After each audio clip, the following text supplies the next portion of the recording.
Hi, boys and girls. Today we are going to start reading a new story. This story is actually a short story called The Guest, and it takes place inside of a larger story called Owl at Home. Before we begin reading today, think of our essential question for this module. How do people respond to the powerful force of the wind? Our content framing question, how do characters respond to the powerful force of the wind? And then today, we're going to focus on what you notice and wonder about the guest.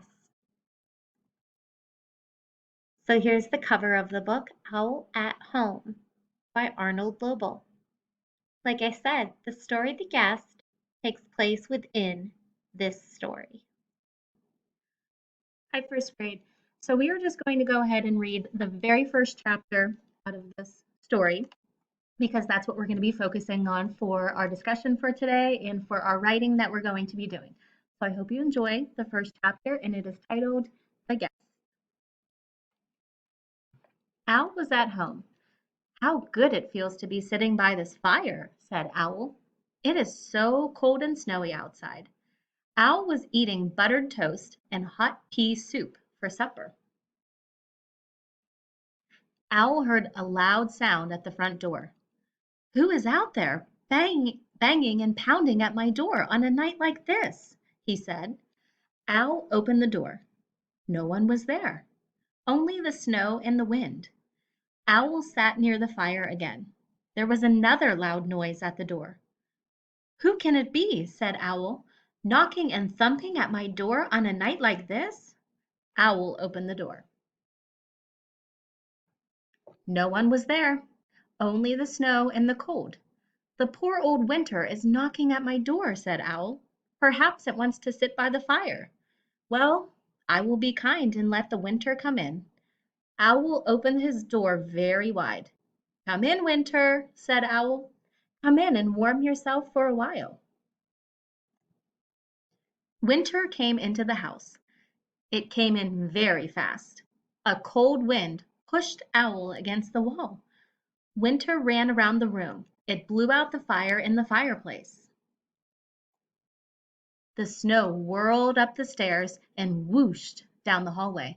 "Winter!" cried Owl. "You are my guest. This is no way to behave."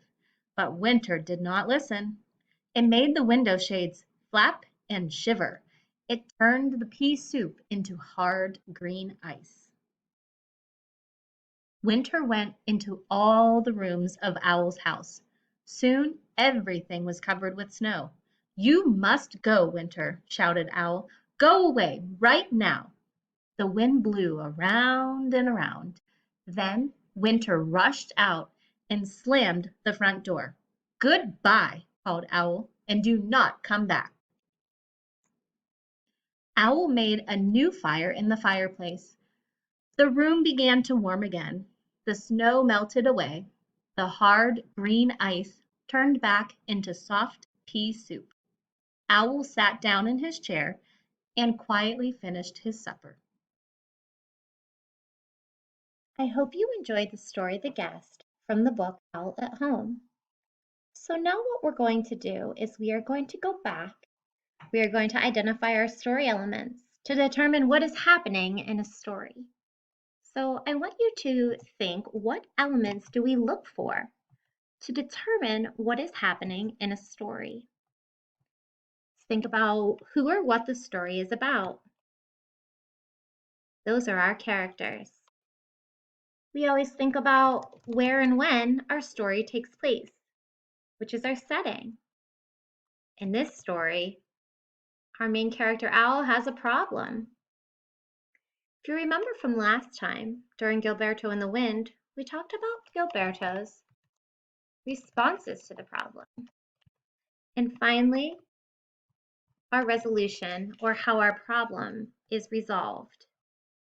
So we are going to go ahead and we are going to put these elements into our story map and use that to retell the story Owl in the Wind. All right, boys and girls, I pulled up a story map for The Guest. I actually started filling in this story map already. In our first box, characters, There are two main characters in the story. Our first character is Owl. Our other character is Winter. Just like in Gilberto and the Wind, our second character is not a person or an animal, but rather the other main actor in the story. And then our setting, our story takes place inside Owl's house. All right, now that we've identified our characters and setting, I'm going to go to the next box. I'm going to describe the problem in the story. In this story, winter blows cold snow all around Owl's house. Owl let that winter come in because he thought it might want to warm up, but it definitely did not work out for him and created a problem. Now, responses to the problem. This is something that we just added in last week, this part to our story map. I'm going to put in two responses that Owl had to the problem. Owl tells Winter to behave. Owl tells Winter to go away. And finally, our resolution, or how our problem ends, maybe how our problem is solved. Let's see here. In our story, Winter slams the door as he leaves, and Owl finishes his supper. We've completed our story map here. We've identified our characters of Owl and Winter, our setting, our problem, two of Owl's responses to the problem, and our resolution. So now we're going to use that story map to retell our story. We have an example of our retelling hand here.